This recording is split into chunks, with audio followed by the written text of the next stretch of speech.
তুমি অসময় আমাকে ডাকলে দাদা। খুড়ি ভাই লাগে হচ্ছে বসে আছি দাদা। খুড়ি ভাই লাগে দাদা আজ তোকে আমি কেন ডেকেছি জানিস কেন দাদা?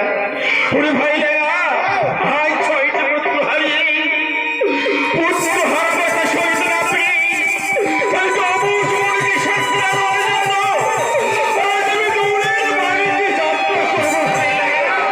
আমি তোমাকে ঘুরে বাড়িতে যেতে দেবো না দাদা।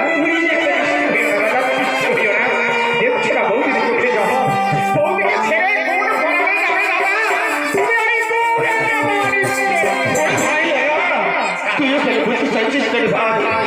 আমরা যে পরীক্ষা তাই তো বাড়ির যখন আমাদের কর্ম আর বাড়ির যখন আমার ধর্ম ভাই লাগে তাই তো বাড়িতে যাওয়ার পূর্বে এই চক্র আমার ভালো মতো দায়িত্ব তোর বৌদির ভালো মতো দায়িত্ব আমি তোর কাছে দিয়ে যাত্রা করবো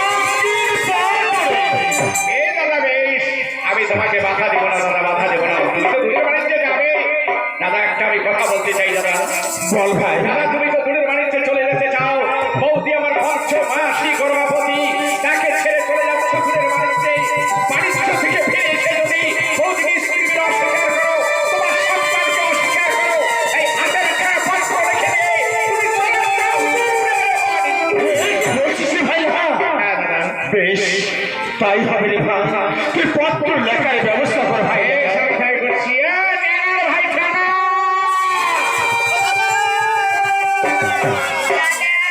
কোটি কোটি টাকা খোলা বড় করতে আছে। খোলা বড় থাকলে হবে দাদা। আমার খালি দূরের বাণিজ্য দাদা রাখছে দাদা বলে কালটা খাবো।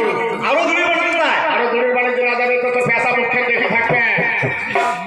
হ্যাঁ পত্র নিয়ে পত্র পত্র না পত্র ও পত্র। হ্যাঁ রাজ্য হ্যাঁ খাতা গুলো খাতা নয় রাম খাতা নয় কলম। দাদা করে ভাই হ্যাঁ